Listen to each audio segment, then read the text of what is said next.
Baik sahabat karet semuanya, kembali bersama saya dalam channel Dunia Sahabat Karet. Pada kesempatan ini saya akan menjawab pertanyaan yang ditanyakan oleh sahabat karet. Di sini namanya adalah Cah Transmigrasi. Di nama YouTube-nya Cah Transmigrasi. Di sini pertanyaannya adalah, kalau kita bandingkan petani kita dengan Thailand, pengusaha apa bisa fight? Bukan fair ya Pak atau Bu, tapi fair. Kalau fair itu api, tapi fair. Maksudnya adil di sini, kita fair seperti pengusaha Thailand. Sebenarnya pertanyaannya sangat umum sekali, tapi saya bisa mengerti apa yang dimaksudkan dalam pertanyaan ini. Memang sudah menjadi isu umum ya, bahwa para pengumpul maupun para petani sering berasumsi bahwa pabrik sering mengambil keuntungan dari para petani maupun pengumpul. Artinya istilahnya ada permainan sehingga merugikan petani maupun para pengumpul. Tapi di sini saya jelaskan, saya tidak menjawab iya ataupun tidak. Kenapa? Karena kadang-kadang di pabrik itu ada oknum-oknum yang tidak bertanggung jawab. Oknum yang tidak bertanggung jawab itu bisa bekerja sama dengan pada oknum yang tidak bertanggung jawab juga yang menyuplai karet. Seperti misalnya memberikan uang, kalau tidak memberikan uang maka mendapat tekanan. Pengumpul petani bisa mendapat tekanan, misalnya dikurangi beratnya atau kadarnya K3-nya itu diturunkan sehingga para petani maupun pengumpul mengalami kerugian. Atau sebaliknya, kalau para penyuplai karet itu memberikan uang kepada orang-orang yang bertugas di sana, maka kadarnya itu bisa dinaikkan atau beratnya itu bisa ditambah. Ini sudah menjadi isu yang sangat umum. Tapi yakinlah bahwa sepandai-pandai tupai melompat, suatu saat pasti akan jatuh. Dari PT Karesiati, kita sudah mengantisipasi semua hal itu. Salah satu halnya adalah timbangan yang kita pergunakan sekarang adalah timbangan digital. Ada dua, yaitu timbangan digital berupa jembatan timbang. Yang kedua adalah timbangan yang beratnya 1 ton tapi masih menggunakan digital agar bisa dilihat oleh para pengumpul maupun petani maupun dari pihak perusahaan. Nah, ini yang dimaksud oleh pertanyaan itu. Tapi sebenarnya untuk di Thailand maupun di Indonesia, pengusahanya sebenarnya sama. Semuanya tergantung pada kualitas bokar yang Anda bawa. Kualitasnya bagus atau tidak. Kita sebenarnya kalau Indonesia mau dibandingkan dengan Thailand masih sangat jauh dari segi kualitas. Sudah banyak dari pembeli karet sir ya, yang datang kepada kita. Mereka sering bercerita bahwa kalau dibandingkan Indonesia dengan Thailand dari segi kualitas bokar, kita masih ketinggalan jauh. Kalau Thailand itu negaranya itu adalah monarki, artinya kerajaan. Jadi ketika ada keputusan dari kerajaan, para petani itu harus ikut karena negara itu berkuasa penuh atas itu.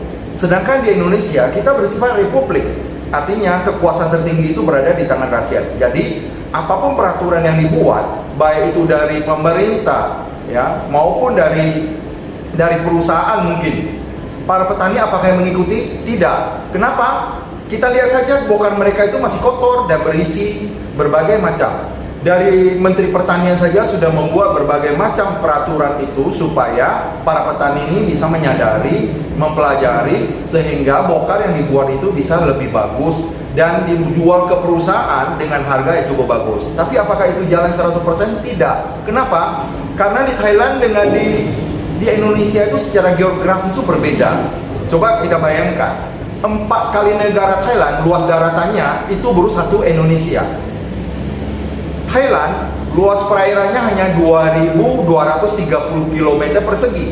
Indonesia lebih dari 3 juta luas perairannya. Jadi berbeda. Artinya dari Jakarta misalnya dari pusat untuk ke Kalimantan, Sumatera, ke Papua itu menempuh waktu yang sangat lama dan juga perjalanannya berliku-liku. Berbeda dengan Thailand.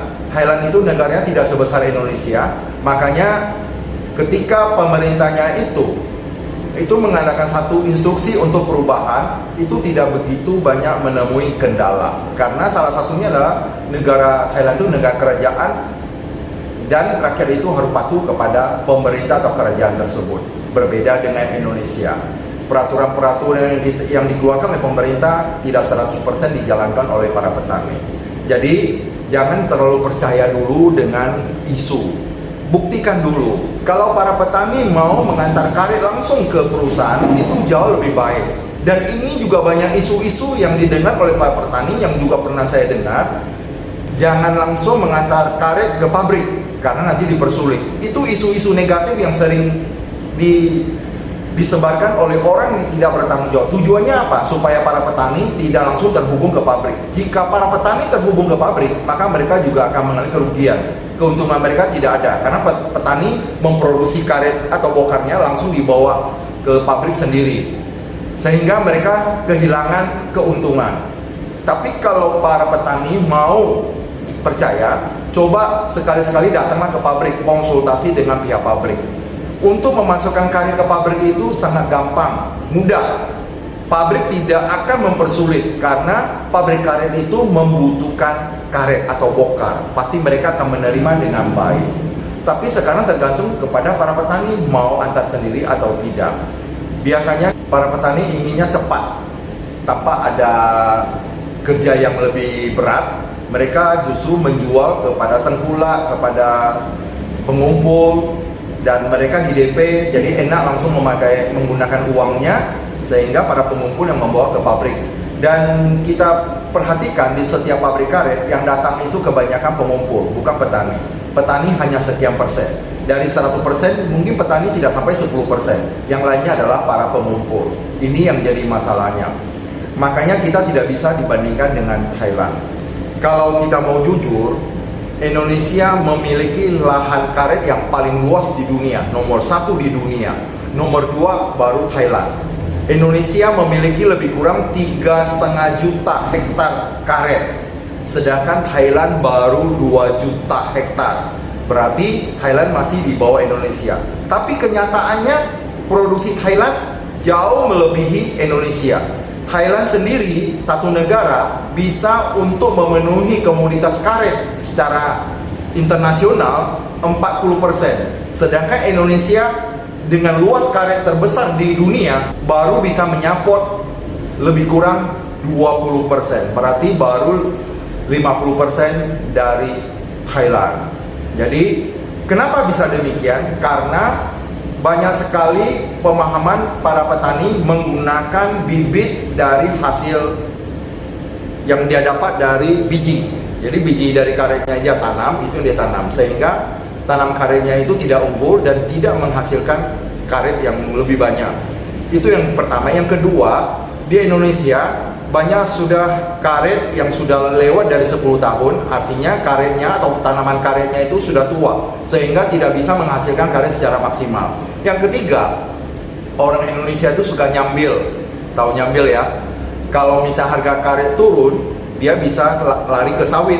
Ketika harga sawit turun, dia bisa lari ke karet. Atau misal harga karet turun, dia menanam sayur dan sebagainya untuk dijual, dan karet tertinggal. Setelah harga karet naik, dia kembali menderek karet. Ini orang Indonesia, seperti itu kejadiannya. Tapi kalau di Thailand, harga karet naik atau turun, mereka tetap menderes. Kenapa? Karena kehidupan mereka itu 100% bergantung kepada karet, bukan yang lainnya. Itulah perbedaan sedikit antara Thailand dengan Indonesia. Pengusaha di Thailand dengan di Indonesia pada prinsipnya sama. Saya sudah ke negara itu dan saya lihat keramah tamahan orang di sana dengan Indonesia itu tidak jauh berbeda.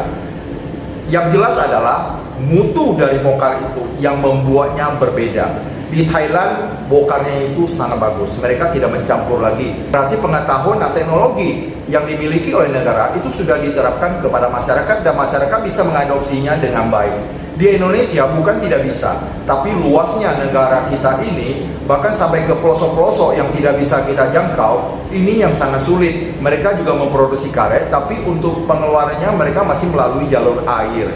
Berarti bisa berhari-hari baru sampai ke tempat penjualnya atau tempat pabrik karetnya. Sehingga dari penyuluh-penyuluh kita juga banyak yang kesulitan untuk menjangkau daerah itu. Makanya pengetahuan para petani beraneka ragam. Ada yang sudah modern, ada yang masih sangat tradisional sekali, bahkan masih mewarisi cara dari keluarganya bahwa karet semakin berat semakin bagus, maka timbullah dengan cara-cara yang tidak benar, dengan cara yang curang untuk memasukkan benda-benda yang bukan karet atau benda asing yang kita kenal sebagai kontaminan ke dalam karet, sehingga setelah masuk ke pabrik diuji di lab, ternyata itu tidak menguntungkan para petani, justru membuat para petani semakin ambruk karena kadar K3-nya itu rendah, didominasi oleh kontaminan, dan karetnya sedikit. Akhirnya K3-nya rendah dikali dengan notaring yang harusnya diterima dengan K3 yang tinggi, akhirnya hanya di bawah 50. Tentu harganya menjadi murah, petani ambruk. Maka dari itu, dari vlog ini sebenarnya saya ingin mengajak para petani itu untuk merubah cara berpikir. Kalau kita tidak merubah cara kita berpikir, hidup kita itu tidak akan berhasil, tidak akan maju. Karena zaman ini berubah terus. Kita harus mengikuti zaman ini. Jangan zaman yang mengikuti kita. Kita yang harus mengikuti itu. Kalau kita tidak mampu mengikutinya, maka kita akan digilas, bahkan kita ketinggalan. Orang sudah sampai ke bulan, kita masih berada di bumi.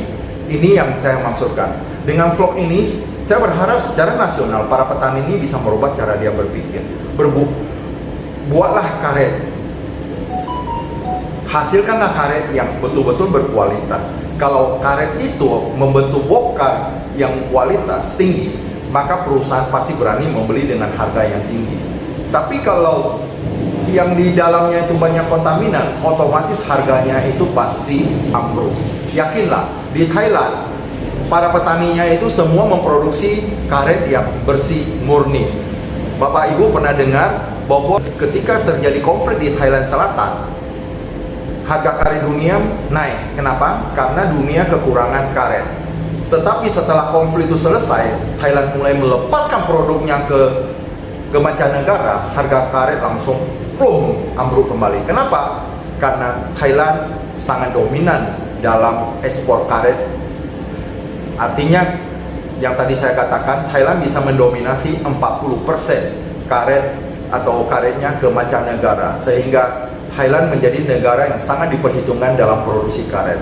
Kita berharap, mari kita bersama-sama menggunakan bibit yang unggul, merawat karet itu dengan baik, dan membuat karet yang bersih atau memproduksi karet yang bersih.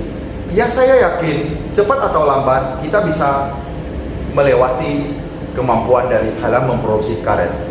Karena kalau petaninya bisa merubah cara berpikir, otomatis segala sesuatunya akan dilakukan dengan baik, dengan bibit yang unggul, produksi karet yang bersih, karetnya kering, dibawa ke perusahaan, karetnya semua masuk pada kategori yang diharapkan. Yakinlah, pasti karetnya itu pasti bagus harganya.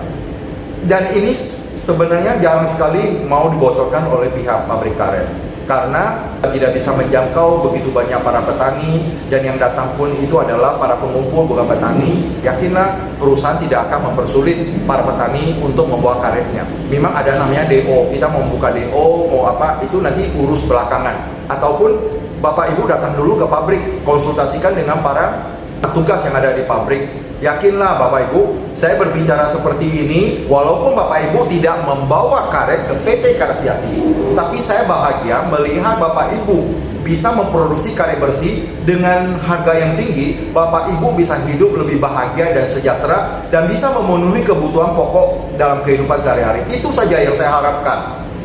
Kalau misalnya saya hanya butuh karet dari Bapak Ibu harus bawa ke PT Karasyati, berarti cara berpikir saya itu sangat sempit. Bukan itu yang saya harapkan. Yang saya harapkan secara nasional para petani itu bisa hidup lebih baik, lebih sejahtera. Karena saya sering dengar bahwa karet selalu turun atau karet naik, petani juga tetap miskin. Coba kita pikirkan, dengan cara merubah cara kita berpikir, otomatis kita akan merubah cara hidup kita. Kalau kita bisa merubah cara kita berpikir, kita baru bisa merubah cara hidup kita. Baru kita bisa memperbaiki hidup kita. Kalau kehidupan kita seperti itu juga, berarti pola pikir kita tidak pernah berubah. Saya berharap semua para petani secara nasional bisa merubah cara berpikirnya, berubah, dan kehidupan mereka bisa lebih baik dan sejahtera. Demikian jawaban saya untuk Bapak Cha Transmigrasi. Semoga Bapak dan semua sahabat karir selalu sehat, selalu sukses dan bahagia luar biasa.